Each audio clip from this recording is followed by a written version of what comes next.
Good morning class. I am Nucleus and I welcome you once again to new video of class 9th, and we were discussing chapter 1 cells. In the last lectures we talked about introduction to cells and then we talked about cell theory. Okay, now today we are going to talk about plant and animal cell. You must have gone through diagrams of plant and animal cell in your books and must have noticed a few differences in the labeling of the diagrams.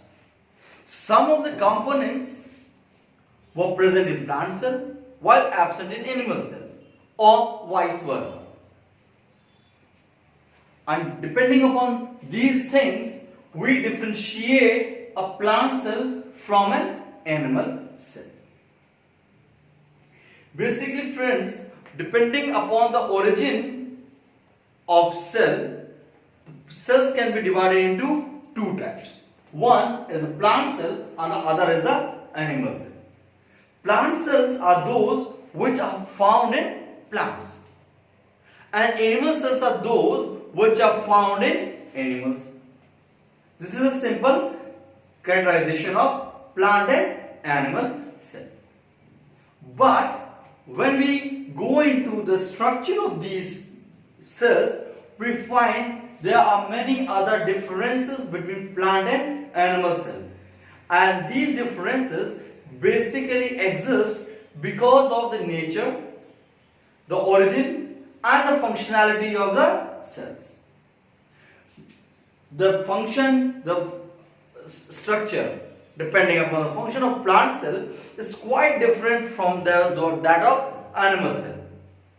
Let us focus on few points of difference between plant and animal cell.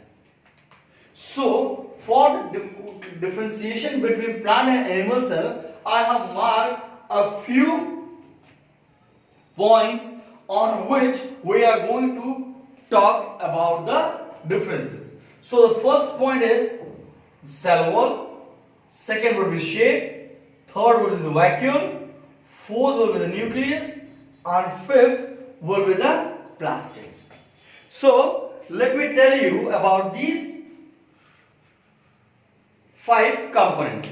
That would be a very brief description about these components, because we will be covering the detail of all these in our next part of the lectures. First, the cell wall. Cell wall basically, as the name suggests, wall is the outer covering of the cell. It is the outermost covering of the cell which acts as a wall and prevents external injury, external damage, any external attack from the environment to the cell. This is called cell wall. Okay, then shape, obviously you know what is a shape, this design basically you can say. Then comes a vacuole, nucleus and plastid. Vacuole is a free space inside the cell. Basically this free space is utilized by the cells for variety of purposes, and most commonly vacuole is used to store waste material of the cell. This is actually an empty space which will be utilized by the cell for storing the waste material. Then comes a nucleus. Nucleus is a central part. Basically when we talk about nucleus, it is a central part of the cell which acts as brain of the cell, which controls all the functionality of the cell, directly or indirectly.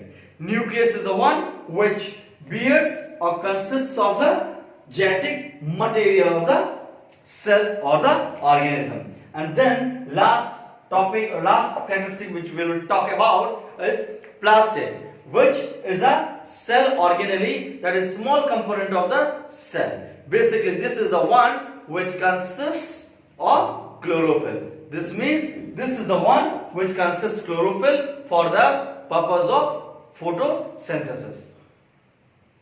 Okay, now let's talk all about the presence, absence or different things on the basis of these 5 categorizations.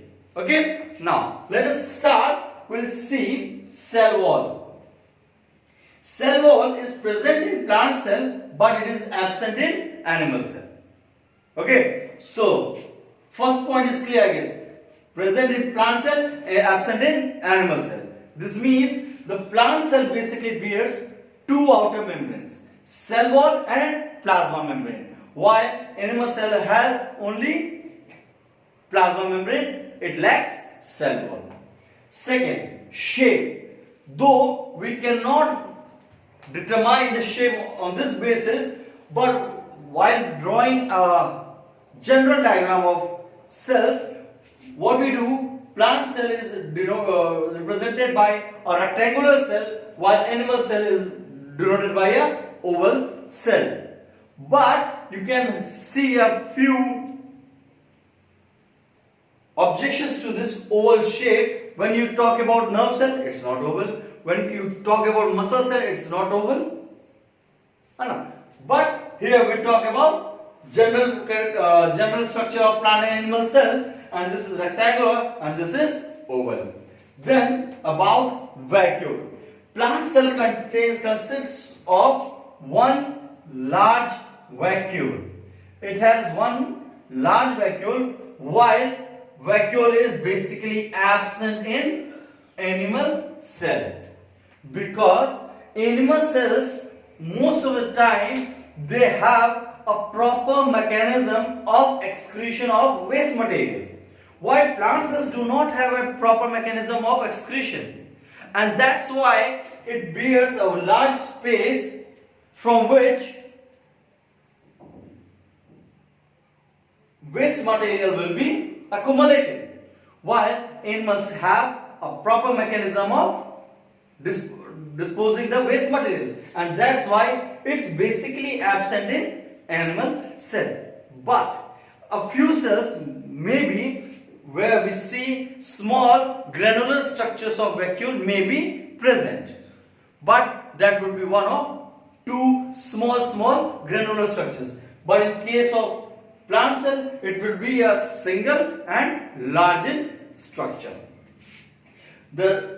In plant cell, this vacuole is so large that it occupies a central space.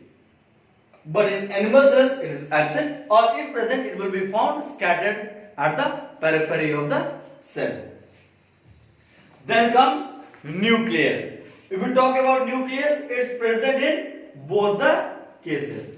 Present in both the cases, but the difference lies is this nucleus in plant cell is present at the periphery. Periphery means at the corner, that is near to the plasma membrane. Why so? Because the vacuole is very large.